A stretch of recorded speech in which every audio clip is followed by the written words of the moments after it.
Le royaume des phoques.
Yves le Tac était un pêcheur.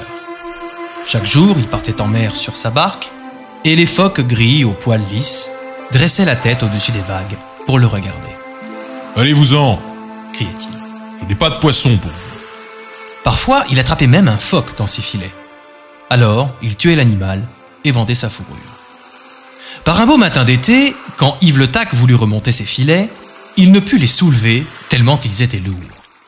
Et soudain, la tête d'un énorme phoque surgit tout contre la barque. L'animal était empêtré dans les mailles du filet. « Comme il est gros !» se dit Yves. Il saisit son gourdin et frappa un grand coup sur la tête du phoque. L'animal se débattit tant et si bien qu'il faillit faire chavirer la barque.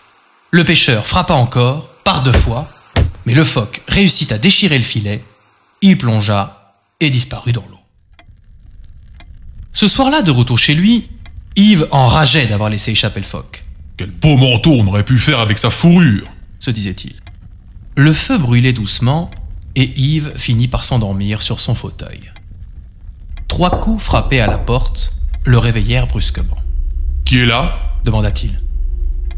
Mais personne ne répondit. Yves regarda par la fenêtre et vit un cavalier monté sur un cheval gris. « Que voulez-vous à cette heure de la nuit ?» grommela Yves. « Avez-vous des peaux de phoque à vendre ?» demanda le cavalier.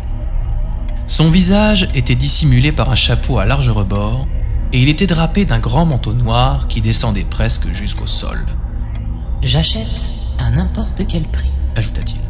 « Bah j'en ai 1 ou 2, répondit Yves avec plus d'empressement. « Mais elles sont dans mon hangar, sur le port. »« Eh bien, allons les chercher, » dit le mystérieux étranger. Yves le Tac ferma la porte de sa chaumière et monta sur la croupe du cheval. Aussitôt, l'animal se lança dans un galop si rapide que Yves dut s'accrocher au manteau du cavalier pour ne pas tomber. Le cheval, toujours au grand galop, passa devant le hangar, le long des quais, sur la falaise. Yves s'aperçut avec effroi que ses sabots ne touchaient plus le sol. Le cheval volait.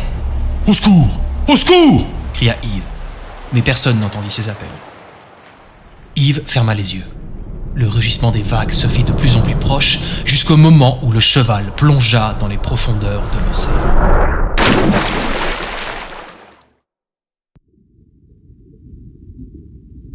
Quand Yves ouvrit les yeux, il était dans une forêt d'algues au fond de l'eau. Des homards, des crabes et toutes sortes de poissons observaient le cheval et ses 2 cavaliers avec de grands yeux ronds. Le sol était jonché de coquillages brillants. Quand il regarda ses mains, Yves s'aperçut avec horreur qu'elles se transformaient en nageoires. Sa peau devint aussi lisse que du cuir. Sa barbe fournie se changea en 2 longues moustaches très fines. Yves était devenu un phoque. Le mystérieux étranger aussi avait 2 longues moustaches fines, et son cheval s'était métamorphosé en un hippocampe géant. Yves voulut hurler. « Non ! Non !» Mais aucun son ne sortit de sa bouche. Autour de lui, des centaines et des centaines de phoques, petits et grands, nageaient en silence. Et soudain, ils se mirent à chanter une étrange complainte. Yves le Tac a frappé notre roi avec son nom. Gourdin en moi. Or, la blessure doit être soignée par celui-là même qui a blessé. L'hippocampe porta ses 2 cavaliers jusqu'à une grande muraille de pierre. La muraille s'ouvrit et Yves vit l'intérieur d'une vaste grotte. C'était le palais du roi des phoques. Des milliers de perles pendues au plafond emplissaient la grotte d'une lumière chatoyante.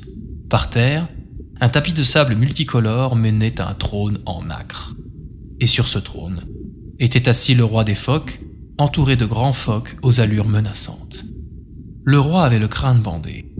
Ses nageoires blessées pendaient mollement sur ses flancs. Il regarda Yves et dit « C'est lui.